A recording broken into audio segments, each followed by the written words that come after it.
Intermediate. Making change. You will complete this procedure multiple times per day. It will be completed by exchanging currency for equal or lesser value checks. There are two scenarios when making change. Change. When the player hands you money, you need to change it into checks. Take the cash and spread it across the left side of the table with the back of the bill facing up and all the bills facing the same direction and down. Separate the different denominations. Alert the floor by calling out change 100. The floor has to keep track of how much money you drop, so you must always notify the floor if the change is $100 or more. Take the checks out, cut them, and verify the amount. Take your hand away from the checks and wait a couple seconds so the cameras can get a clear shot. Stack up the checks and hand them over to the player. When handing checks to a player, never put the checks in a closed fist or in both hands. Slide the stack using the bottom fingers to move the stack while the forefingers keep the stack steady. Once the player has all of their checks, pick up the currency with your left hand and then, using your right hand, pick up the paddle. Place the money over the hole and slide the paddle in, dropping it in the drop box. Never drop the cash in the drop box before handing the player their checks. There is always a certain way to break down currency. $1 bills are placed in rows of 5 and each column is worth $5. $5 bills are placed in the same way and they're worth $25 per column. $10 bills are worth $50 per column, $20 bills are worth $100 per column, and $100 bills are worth $500 per column. Place the currency lengthwise and use the paddle to slide it into the drop box. If you have a large sum of money, then use this trick to get the cash in the drop box without the paddle. Check change.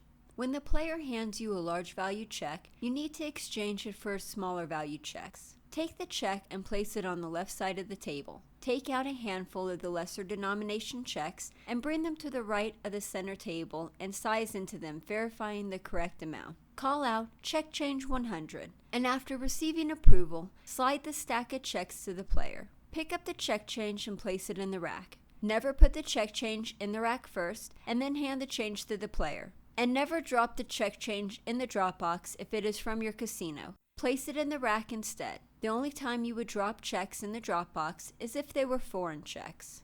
Color up. When a player wants to leave your table, then you will need to color them up. Take the smaller denomination checks that the player hands you and place them on the left side of the table. Separate and stack the checks properly to see what amount is there. Take out the larger denomination checks and bring them to the right of the center table. Call out color up 100. On anything less, you don't need an alert call unless your house tells you otherwise. Slide the larger denomination stack of checks to the player. If the player takes a small amount of checks and walks away from the table, then he doesn't need to be colored up. If the player tries to leave the table with large stacks of red chips, then stop him. He does need to be colored up. Money plays.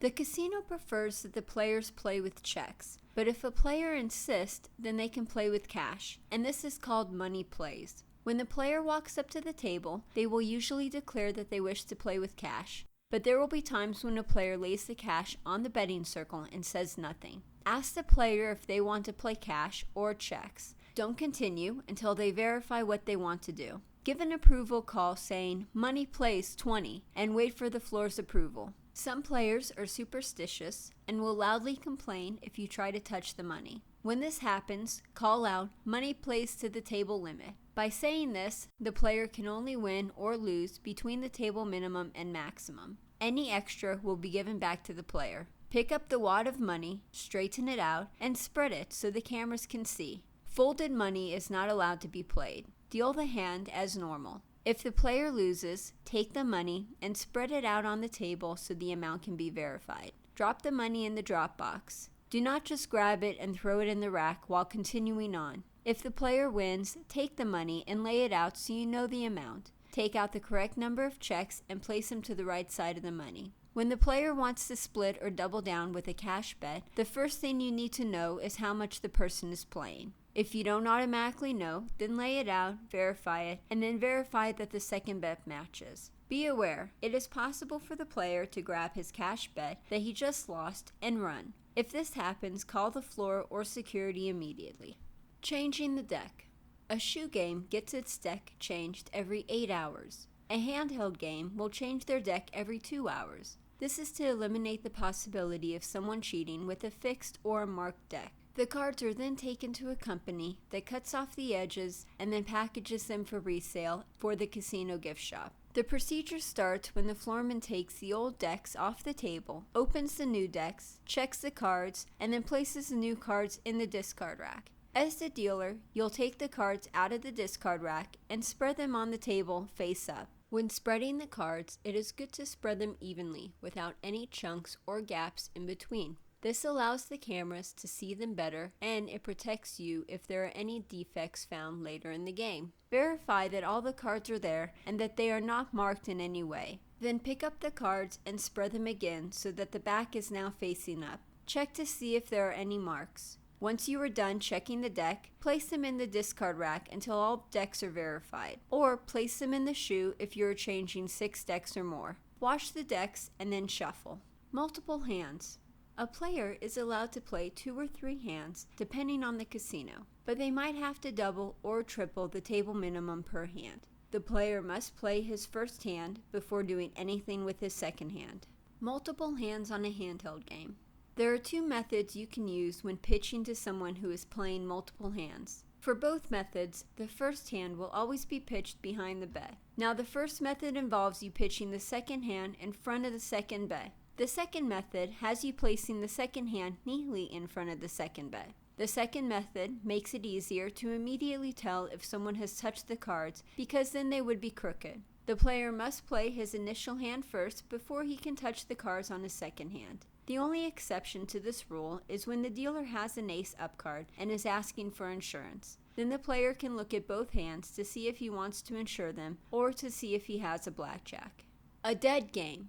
This is when a table has no players on it. Even if you are not dealing, you still have a procedure to follow. The first thing you do is make sure your rack is clean and organized. After you're done handling the checks, clear your hands. The second thing you do depends on what table you're at. If you're on a shoe game, then you shuffle the deck. If there are no players at your table by the time you're done shuffling, then ask the floorman to cut the deck. Put the deck in the shoe and then bring the shoe in the center of the table and perpendicular to the rack, and then have fun waiting. When a player arrives, burn a card. If you are on a handheld game, then you spread the cards face down. Take a look at your layout and see if it needs to be cleaned up or if the chairs need to be pushed in. Get the floor's approval to straighten up the chairs, and then clear your hands before starting. In order to get the small particles and cigarette ash off the felt, the casino will provide a brush. Start at the center of the table and use long brush strokes to get the specks off the table. Keep your hands on the table because it's not good practice to cross your arms or put your hands in your pocket while you're waiting for a customer. Smile and make eye contact with people as they walk by. During your long period of boredom, don't touch the cards or checks unnecessarily. Table minimum and maximum. When you enter a table, always make sure you know your table minimum and maximum. Sometimes the floor will ask you to change the sign. Hit the small switches behind the sign. If the player bets less than the table minimum and you don't notice it before the cards come out, pay or take just that amount that was played. Then tell the player that they need to play the minimum on the next hand. Foreign checks. When a player walks up to the table wanting to play a check from a different casino, don't let them. This is a foreign check and it is not considered valid currency. The dealer must call out foreign checks and the floor will check to see if the casino can exchange them or not. If the floor gives the approval, then put the foreign check on the left side of the table. Take the correct amount out of the rack and place it on the right side of the table and prove the amount to the cameras. Give the player the casino checks and then take the foreign checks and drop them in the drop box. If the floorman tells you that the casino can't take the foreign check, then give it back to the player and suggest that the cage might be able to exchange it for them. Notifying the floorman. There is a tier system of verbal calls that you are expected to make to alert the floor when certain situations happen. Approval calls are made when the dealer must wait for an approval from the floor before completing an action. Alert calls are made when the dealer needs to notify a floorman but does not need an approval for the action to be completed. Each house will have different rules on what calls are considered alert calls or approval calls. Approval calls. These verbal warnings are important, so you must make sure that the floorman knows the situation. Make the call and then wait for an approval. Don't turn away from the table to look for the floor. If you don't hear anything, then make the call again. If the floor acknowledges you, then continue with your action. If there is a problem, the floor will issue further instructions. The following is a list of when you're supposed to make an approval call and what you're supposed to say. When a player tries to use foreign checks from another casino, call out foreign checks. When a player wants to double down on anything that he could bust on, call out doubling on a hard 12, or whatever the player's total number is. When a player wants to double down on a blackjack, call out doubling down on a blackjack. When a player requests even money on their blackjack during the insurance bet, call out even money on a blackjack. At some casinos, they don't ask you to give an approval call for even money. When you need to change a $100 bill, call out change 100.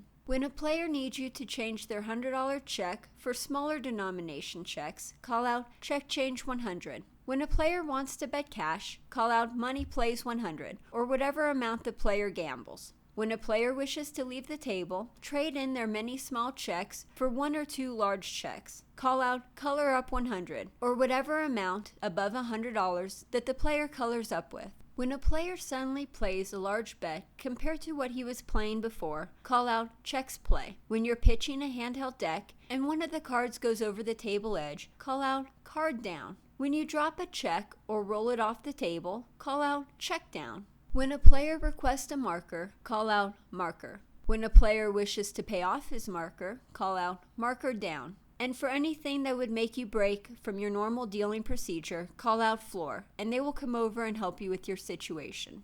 Alert calls.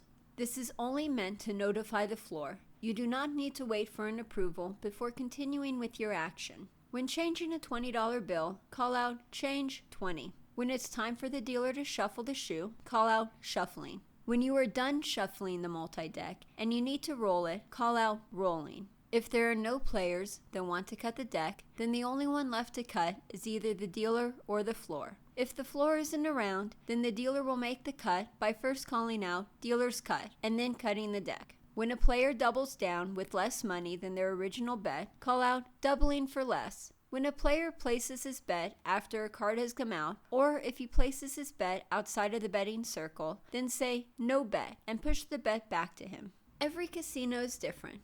I've worked at casinos where you need an approval call to change $20, and then I've worked at other casinos where you call out an alert call to change $100, an approval call for $300. Basically, every house is different. The normal trend is an approval call for any action of $100 or more, and no call for anything less than $100. Communication is the best protective device you could build into your game.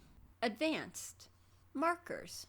Markers are basically a credit line that players are allowed to take. The player can take out a marker before or during the hand. Usually the player will walk up to the table and hand you their player's card while asking for a marker of a specific amount. Notify the floor by calling out marker. He will come over to your table, and that is when you'll give him the player's card while telling him the requested amount. If the player hasn't exceeded their credit limit, then the floorman will gather some lammers and place them on the table near the discard rack. Place the lammers on the left side of the table and then take the indicated amount out of the rack. Prove your stack and then look at the floor for approval before handing the stack to the player. Place the lammers in the rack and continue dealing the game like normal. 5 to 10 minutes later, the floorman will hand a clipboard with paperwork for the player to look over and sign. Then the floorman will hand you the same clipboard and you will need to verify the information on the sheet. If everything is correct, sign the paperwork. If not, tell the floor. Detach the second copy, fold it up, and drop it in the drop box. You will then initial the table card and place the lammers on the small clipboard and hand it back to the floor. Redemptions. Sometimes a player will walk up to your table and tell you, I want to pay off my marker. Call over the floor by saying, marker down. When you get the approval from the floor, bring the checks to the center of the table and prove them to the cameras. If the player is paying in cash, then convert it to checks. When the floor brings over the lammers, place them on the left side of the table, and then you will get paperwork that you'll need to verify. If everything is correct, then sign off on it. If not, then inform the floor. Detach the redemption slip, fold it, and drop it in the drop box. Initial the table card. Put the lammers on the clipboard, and then give it back to the floor. And then put the checks in the rack. Fills. When your rack gets low on checks, the floor will refill it with checks brought over from the cage. First, the floorman will determine that the game needs more checks, and then he will prepare the paperwork for a fill. The floor will leave a copy on the table, and then they will ask the pit clerk to deliver the paperwork to the cage. The cage will prepare for the fill, and then a security guard will bring the fill in a clear, locked container. The guard will slide over individual racks, and you can either take each stack out individually, or you could tilt the rack and stand up all the stacks at once. Verify the first stack of each denomination. Look at the paperwork that the floor hands you, and check to make sure that all the information is correct. If everything is correct, sign the paperwork. If not, tell the floor. Give one copy back to the security guard, and then take an extra copy and drop it in the drop box. The floor will take the final copy. Place the new checks into the rack. If there is a roll of 50-cent pieces, do not bang the roll against the side of the rack to break it open. Instead, peel the ends off and unroll it. Credits. When the rack gets too full of checks, the floor will arrange a credit and the cage will take the surplus. Credits happen less often than fills do. The procedure for a credit is much the same as a procedure for a fill. The only difference is instead of putting the chips into the rack, you will be taking them out. Opening a game. Wait at a locked game until the pit boss walks by and opens the lock on the rack. Don't take the lid off. Wait until the floor tells you that he has called the cameras. Then remove the lid and put it in the holder under the table. Take out the closing sheet and check to see if the amounts in the rack are the same as those on the paper. Both you and the floorman are responsible for counting the bankroll and verifying the numbers on the inventory slip. At some casinos, you will be required to prove each denomination above $25. If there is anything wrong, contact the floor immediately. After you are done with the chips, it's time to check the cards. Make sure the entire deck is complete. One time, I had 2 6s in a deck, and then at another casino, I had a 9 missing from the deck. Closing the game.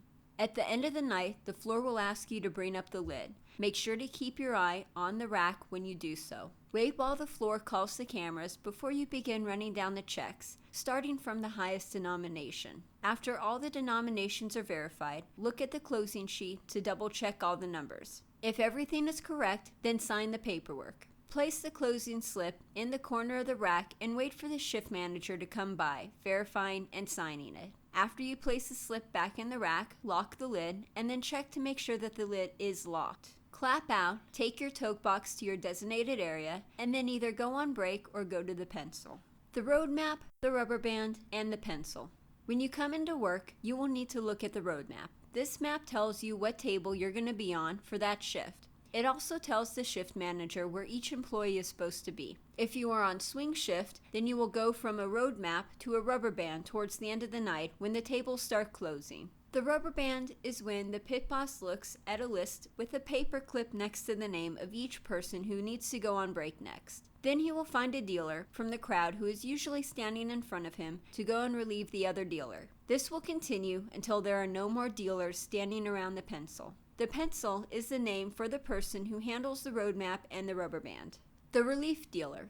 When looking at the road map, you will notice that at the end of every string is a relief dealer. As a relief dealer, you are responsible for giving the dealers on your string their breaks. At the start of the shift, you must check to see if everyone on your string has shown up to work before you could start giving the dealers their breaks. If there's a dealer missing or late, then the relief dealer must notify management and cover that table. This is an important task for the relief dealer. Dealer's break. Majority of dealers work on their table for an hour and then get a 20-minute break. When the relief dealer arrives at your table, they will stand behind your left shoulder and tap it. Then they will stand there and wait until you've completed what you're doing. This even includes shuffling on a dead game. As a relief dealer, it's a good idea to watch the outgoing dealer deal the last hand. On a single deck game and a finished double deck game, spread the deck. On an unfinished double deck game, hand the deck to the relief dealer. On the shoe, the outgoing dealer will place the shoe in the middle of the table and clear their hands. To properly clear your hands, clap your hands once, keeping your palms flat, while showing the cameras both sides of your hands. This proves that you didn't steal anything. As a side note, always clear your hands whenever you want to touch your body, when covering your mouth to yawn or sneeze, when putting your hands behind your back, or reaching into your pockets. When leaving the table, it is good to say, "Thank you for playing. Heather will be your dealer now. Good luck." Exit to the right as the relief dealer comes in from the left. Most incoming dealers will burn a card as they greet the players. If the outgoing dealer didn't introduce you to the players, then introduce yourself. The reason why you'll see so many dealers wearing watches is because they want to know when their next break is. If you've been on the table for an hour and 15 minutes, notify your floor and he will find someone to tap you out. Never exit the table in the middle of a hand, even if you're shuffling on a dead game. Keep your conversations with the incoming dealer to just the game. Any personal talk with the incoming dealer, players, or floor after you've been tapped out is frowned upon. Once you've been tapped off the table, you will be expected to go directly to your designated break area. Most casinos forbid dealers from wandering around, going into the shops, gambling on the slots or table games, and leaving the property. All dealers recognize that they really have a 10-minute break because once the relief dealer taps you out, you finish the hand, clap out, walk out of the pit, down long hallways and stairways, and to the break room. 5 minutes has already passed. Because of the long walk back, dealers will usually leave for their table 3 to 5 minutes early. Returning late from a break will not be tolerated. Customer service. The casino encourages you to interact with the customers as long as it doesn't interfere with the pace of the game or cause any mistakes. Always be nice to the players because they are the ones giving you your tokes. Tokes.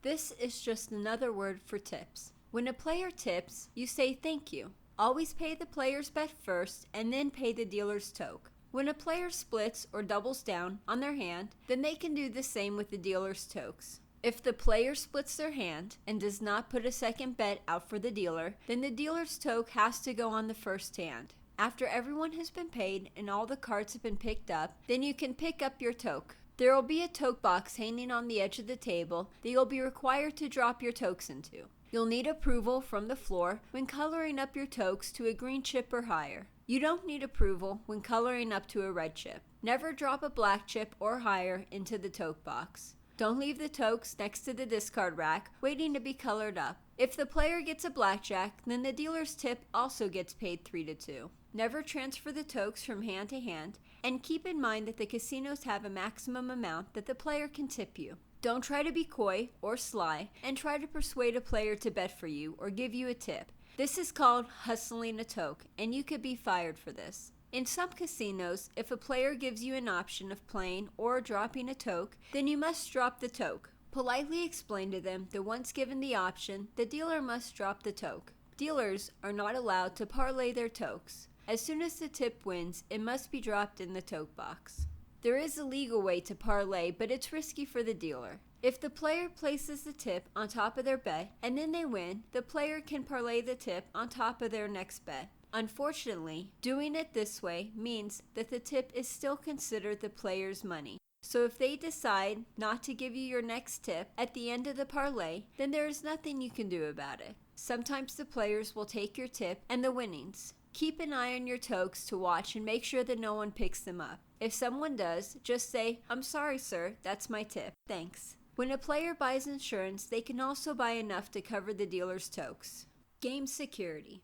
There are a couple extra steps you can take to strengthen your game security. Always case the layout. Check to see if there are any purses, wallets, glasses, or anything on the layout. Keep your eye on the table at all times and know the betting patterns of your players. Make sure there are no confusing bets, bets over or under the table limit, or situations that need to be taken care of before the cards come out. Never assume you understand what the player wants. Always get a definite answer. One of the best ways to case the layout is by walking the game. This allows the dealer to watch the table at all times. Keep your body square to the table and spread your feet in a wide stance. When you deal to the right side of the table, then lean to your right and turn your body slightly so you can see the entire table. Do the same for the other side. Never turn your back on the bankroll, even if you have a dead game. The rack must always be in your vision.